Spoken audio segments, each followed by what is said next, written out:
Hello everyone, আজকে আমরা মিরপুর উপজেলা শৌখিন নার্সারি পুরোপুরি ঘুরে দেখব। তো ভিডিওটি সবাই প্রথম থেকে শেষ পর্যন্ত দেখবেন, আশা করি ভালো লাগবে। আর এরকম ভিডিও পেতে হলে আমাদের পেজের সঙ্গে থাকবেন, পরবর্তীতে এরকম অনেক ভিডিও আপলোড দেওয়া হবে। দেশ ও দেশের বাইরে থেকে যারা দেখছেন সবাইকে সিটি বাংলা নিউজ চ্যানেলের পক্ষ থেকে সবাইকে অভিনন্দন। তো ওইখানে আমরা দেখতে পাচ্ছি আঙ্কেলটি প্রতিটা প্যাকেট মাটি ভার করছে, যাতে পরবর্তীতে প্যাকেটগুলো দিয়ে বীজ বা কোনো চারা রোপণ করা যায়। তো এখানে এই নার্সারিতে এসে দেখলাম অনেক সুন্দর সুন্দর ফুলের চারা। এই আশেপাশে এলাকা থেকে এখানে অনেক ক্রেতারা ফুলের চারা ক্রয় করতে আসে। এখানে ক্রয় করে নিজে কেউ কেউ আবার গ্রামে গ্রামে বিক্রয় করে দেয়, আবার কেউ কেউ এসে এখানে নিজের বাসস্থানের জন্য এখানে ক্রয় করে নিয়ে যেয়ে নিজের আঙ্গিনায় ফুলের চারা রোপণ করে। কার না ভালো লাগে ফুলের চারা বাড়িতে রোপণ করতে, বাড়ির আঙ্গিনাগুলো সুন্দর করে সাজিয়ে রাখতে।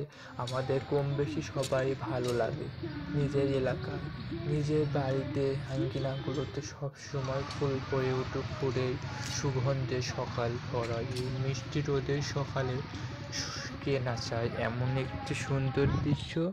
আমরা কম বেশি সবাই চাই। তো ওইখানে এই নার্সারিতে এখান থেকেই মানুষে আনাগোনা করে নিয়ে যায় ফুলের চারা। তো এই নার্সারিতে এসে অনেক কিছু দেখলাম। এখানে কম বেশি সকল ধরনের ফুলের চারা পাওয়া যায় ও যাবতীয় সকল ধরনের ফল ফুলের চারা পাওয়া যায়।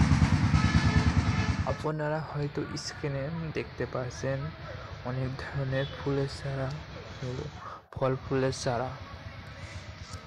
ভিডিওটিতে হয়তো সব রকমের গাছপালা দৃশ্য আমি আনতে পারি না, তারপরেও কিছু কিছু গাছের দৃশ্য আপনাদের মাঝে এনেছি।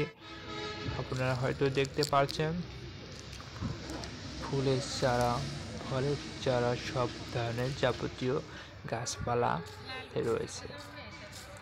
আমি আবারও বলে দিই এই স্থানটা কোথায়। এই স্থানটি হলো মিরপুর উপজেলা মেন রোডের নিচেই এই নার্সারিটি অবস্থিত।